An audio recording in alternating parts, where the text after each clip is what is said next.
get to in a bit, but Yeah, your Bridgend Town Council is the largest town council in the county, pretty yeah, much. Yeah, yeah, and you yeah, do quite a lot of work, and you do see that about we see it with the a few years ago the armed forces with the airplanes yeah, in the middle of the town. Excellent. yeah. I think that's. What other things does the town council or have they done in this last 4 years so far? Well, as we've said a couple of times, we're coming up on another 5-year term now. Yeah. So next May, we're all going to be, not all going to be, we would be required to seek re-election. And I will be seeking re-election next May. No spoilers, but I will be standing next May. If I don't get re-elected, I would look back on the last 5 years on Bridgend Town Council with enormous pride. I think what Bridgend Town Council has done, a mixture of work by councillors and staff, the staff are an important Yes. part of every council, has really prepared Bridgend Town Council for the future. Now, you're a community councillor, I'm a community councillor. It's strange. You've got Welsh Government Tier 1, BCBC Tier 2, community councils Tier 3, and some town councils, I mean, especially Barry, your big ones, they're Yeah. almost like a 2.5. They're not Merthyr Mawr and they're not BCBC. They're kind of In that grey area. receiving, Yeah. yeah, they're getting a lot more um, services that are being passed down to them because the local authority are shedding responsibilities because of budgetary constraints. So what's Bridgend Town Council done? I think the first thing we did, which was really important, as soon as we got in 5 years ago, was we looked at what was coming as far as legislation was for Yeah. third tier, and we future-proofed staffing wise. When I was elected in May 2017, Bridgend Town Council had 2.5 staff, obviously the half being a part-time. So we had 2.5 members of staff. We've got 13 now, and we're taking. Are you okay? Yes, my son's just creeping in the door. It's okay, Jake. You can go All into right, the kitchen if you need to. not a problem at all. So we did a full staffing review and we looked at what was coming down the line and we've put these staff in place already. So we now have 13 members of staff. I think it's 13 members of staff. I'm on the personnel committee. I should know this. Um, but we've structured the council ready for what's coming. And Yeah. that's going to have to come for other community councils because we're not this level of government is not going to get away with a part-time clerk. It's not going to get away with 1.5. There's a lot more coming our way, and not just that we took 13 staff on, that we put them all on the recognised living wage, not just the Yeah. national minimum wage. We recognise living wage for all of our staff, and we work from there. But we've taken, BCBC close all of the toilets with no consultation. They just close them. Every community council has had to step up and where necessary put them in. The town ones are more complex because you've got these concentrated user areas Yeah. like town centres, which you guys haven't got in Yeah. quite. It'd be nice to have a public toilet, but not essential. Yes. So we've worked in partnership with the market traders, and we've used legislation that we're allowed to give. We gave £10,000 to the market traders for the fit out of a stall. Now the market traders run the unit, so what we've done there is we've protected the public from not taking on the ongoing costs. Yeah. But we've put the budget in place. We gave the money. I think it might have gone up to 12,000, but it we've done that. That's a real difference in the community. We've put on Wartime Bridgend every year outside Yeah. COVID, which is the events that you're talking about. The budget for that's £20,000 a year for what an amazing day in our town centre, Oh one that yes. creates memories. We're the custodians of Remembrance Sunday, which is singularly the biggest event, the biggest remembrance service in the county, also takes Yeah. part under Bridgend Town Council. We've put blue plaques in, which may seem trivial, but is also a very important aspect because I'm of the belief that to go where you're going, you've got to acknowledge where you've been. Yeah. So, we've got the Father of Concord from Caroline Street. Yeah. That's amazing. And people don't know that. So let's put up a blue plaque. It's a small thing. It's a trivial thing in many people's eyes, but it's legacy stuff. That Oh that yeah. blue plaque will be there in 20 years, and people will now be reminded that the brainchild of Concord is from our town. The Regeneration Committee of Bridgend has authorised reverse vending machines in Bridgend, and that's going through at the moment. So, there's all good stuff through the council itself.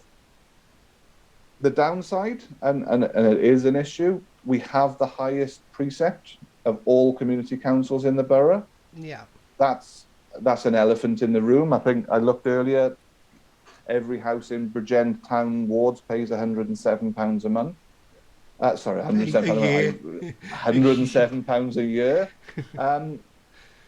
But I'm of the ideology, the thinking that there's a cost to everything. Everything in life, there's a cost.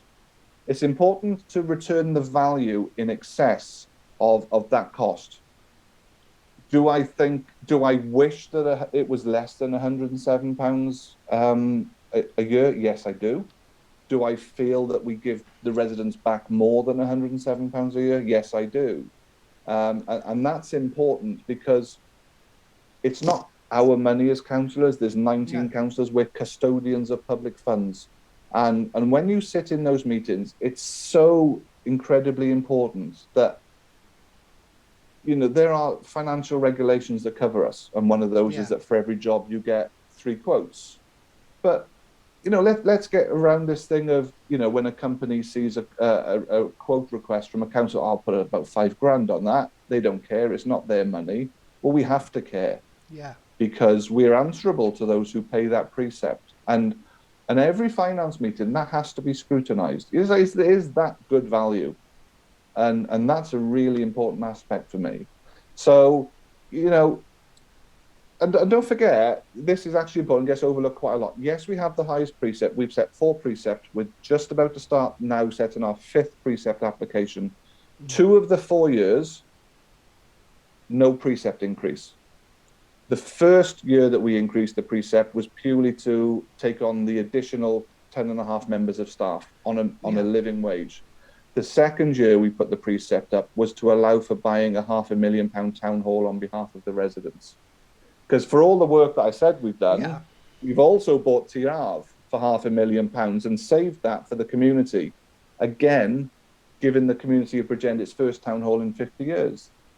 So £107 a year, yes, it's a lot of money. Yes, times are hard. And from my point of view, one of 19 councillors, whenever I sit in a meeting where we discuss finances, I'm always thinking of those who struggle to pay the council tax. Because it's important. It's really important. It is. And I think you're right about the history, and Bridgend has got a lot of history.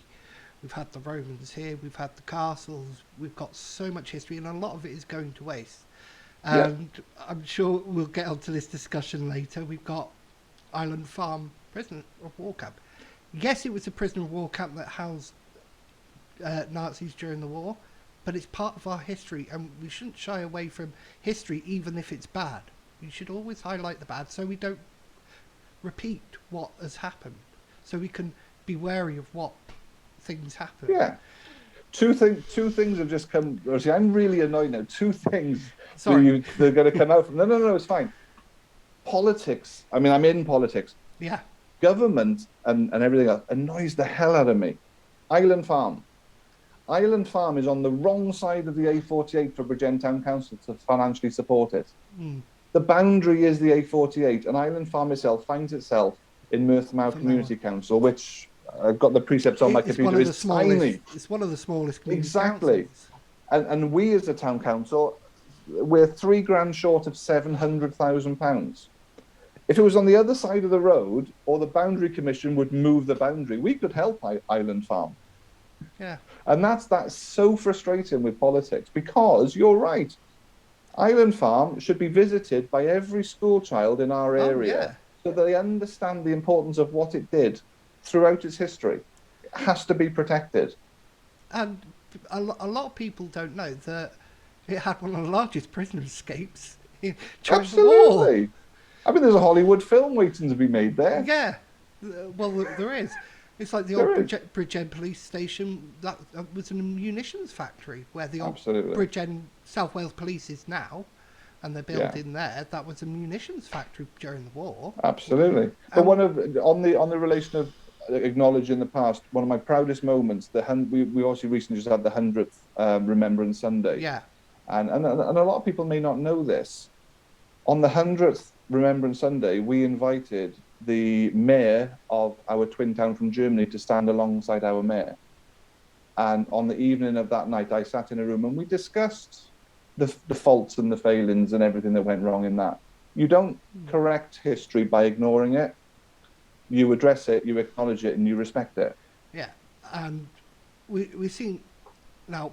It's not just ignoring it. Sorry, my camera's slipping as well. Sorry, Luke. Oh, don't worry.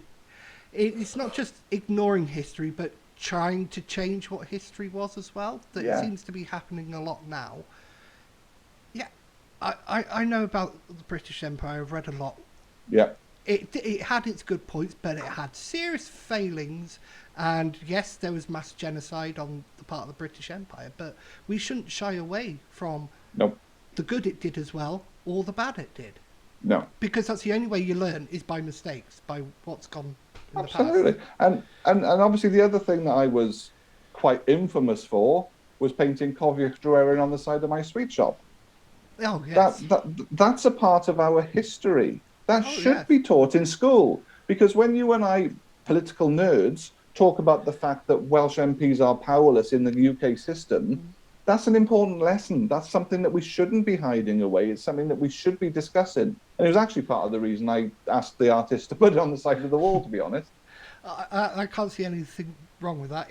I think people who don't know, it was a little village in North Wales that was compulsory purchase order, which absolutely has been talked about with Bridgend Town Council today in Oggy Bloggy by a thing by it has been, yes. In regards to the town centre, and it was set up as done for a reservoir to feed water to Liverpool many years ago. We didn't ask for it and didn't need it. No, didn't ask for it, didn't need it. It wasn't if it was even to supply people in Wales. It was to supply people in Liverpool. And it wasn't asked for, it wasn't needed, but the government went ahead with it anyway. But that's here nor there. We're here to talk about Bridgend as a whole. That's North Wales, and we could go off on tangents for hours. But the important thing, Luke, is I was 40 until I knew that story. And the only reason I knew it was because my son went to university in Aberystwyth, and we used to drive past the original mural. Yeah. So things like that are important because we have to educate the public and the future generations. I agree with that. I don't think it should be just left up to our schools, but to families as well, to the parents. My dad was the one who told me about the reservoir. I can't pronounce it. I'm not very good at Welsh. Dreweren. He was the one, when I was a child, told me about it. He told me about the problems that happened in Aberfan and the tragedy that happened there. Absolutely. And things that went up before it and after it, and how the government doesn't make them look good. It doesn't make them look good. No. My dad was the one who told me that, and he told me that from a young child. And he always he was never politically aligned to any party. He did. No. He liked the only thing he wasn't a fan of Labour. I will say that. The only person in Labour he liked, and he said would only ever vote for Labour, was when John Smith was in charge. He's a good man. In the 90s. My dad had met him a few times because my dad was in the RAF, and he said he's a good, honest, hard-working man, and that's what Labour should have been and should be. And unfortunately, John Smith passed away, and then we got Tony Blair as the leader of the Labour. I was in San Francisco on holiday the day he died. I can still remember it happening. He was a good leader, and I think he would have been a very good prime minister as well. Yeah, I think my dad would have voted for Labour in 97, I think it was. But he couldn't vote for him because he didn't like Tony Blair, didn't like the new kind of politics that was coming around. So that was him. He liked down-to-earth people who just spoke their mind and weren't trying to be duplicitous like you get a lot of politicians nowadays. Anyway, we keep going off on tangents. It's not I know. I was very good with Martin. We didn't do it, but do it with you because I don't see you that often. I see Martin all the time. You talk to him every month. Yes, I see him quite often with the council in Coity Hire.